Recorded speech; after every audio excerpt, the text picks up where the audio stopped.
δεν σου πάνε δευτερεύοντες ρόλοι, τότε συμβουλεύω να εγκαταλείψεις το θεία σου και να σχηματίσεις ένα δικό σου. Α, φτάνει πια!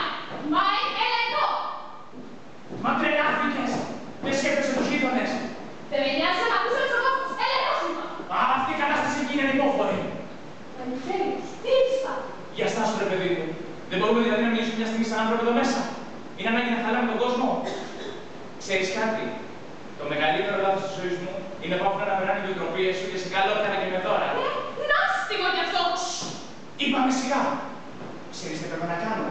Να σε στείλω τώρα σε αυτήν την ηλικία εσωτερική σε ένα σχολείο να μάθεις καλή συμπεριφορά. Συμπεριφορά!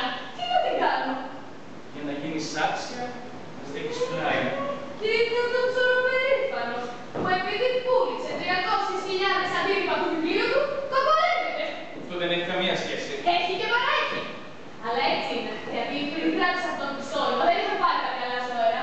Μόλις διάβασε τις κριτικές πυρές. Αλλά δεν παρακολουθήσε. Θα είναι τα λόγια μου. Ίσως δεν είναι ματαιόδοξος, αλλά η ερήτημος κυρία έκανε ένα τραγικό σφάλμα. Άκου τον τι έχει. Να είσαι 11 χρόνια παντρεμένη με έναν άνθρωπο και να σου μιλάει σαν να αγορεύεις την πολύ. Η ερήτημος κυρία. Τραγικό σφάλμα. Κακομοίρη μου. Να μπορούσες μοναχά να δεις την κατάδια σου.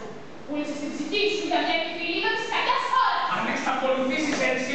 Όχι, θα τα ακούσεις όλα. Γιατί να διακόπτεις?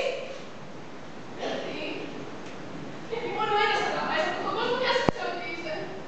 Αν θες να σου πω. Κάνεις λάθος. Πράγματι υπάρχει ένας άνθρωπος σε αυτόν τον κόσμο που με αγαπάει ακριβώς για αυτό που είμαι. Τι είσαι αγάπη μου? Ρώτησέ την να σου πει. Τι? Μάλιστα τι. Ποια είναι? Δεν την ξέρεις? Είναι νέα. Πόσο χρόνο είναι? Δεν πρόκειται να συνεχίσω. Γιατί έχεις γίνει είτε πισαπτώνα. Είσαι έτοιμη να πέσεις κάτω. Μα μη σου περνάει από το μυαλό ότι θα υποθυμούσα για κάτι τόσο συνηθισμένο. Την αγαπώ. Δηλαδή, δεν μ' αγαπάς εμένα πια. Γι' αυτό κοιμώσου το τελευταίο καιρό στο γραφείο, Κοιμόμουνα! Μα τι δεν έκλεισα! Αν την ενέχεσες και το προχωρητό, μάλλον θα ροχάλιζε ο γείτονας. Καληνύχτα! Καληνύχτα. Τι είπες? Όνειρα δεν κάνω. Όχι λοιπόν, ως εδώ!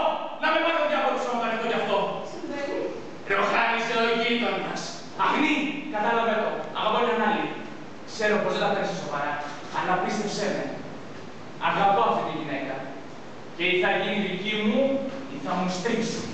Καλά, ακόμα δεν έχεις κάτι δική σου. Επιτέλους! Ενδιαφέρθηκες! Γιατί να μην δείξεις αυτό το ενδιαφέρον τόσο καιρό? Ακόμα και το βιβλίο μου που ήσουν η πηγή της εμπνευσής μου το θεωρούσες αντίστοιχο. Και τώρα, μες στην αγκαλιά μιας άλλης γυναίκας, που μ' αγαπάει και με νοιάζεται. Εντάξει, δεν υπάρχει λόγος να σας ανήκω άλλο. Μα τι είναι αυτά που λες? Καταλαβαίνω.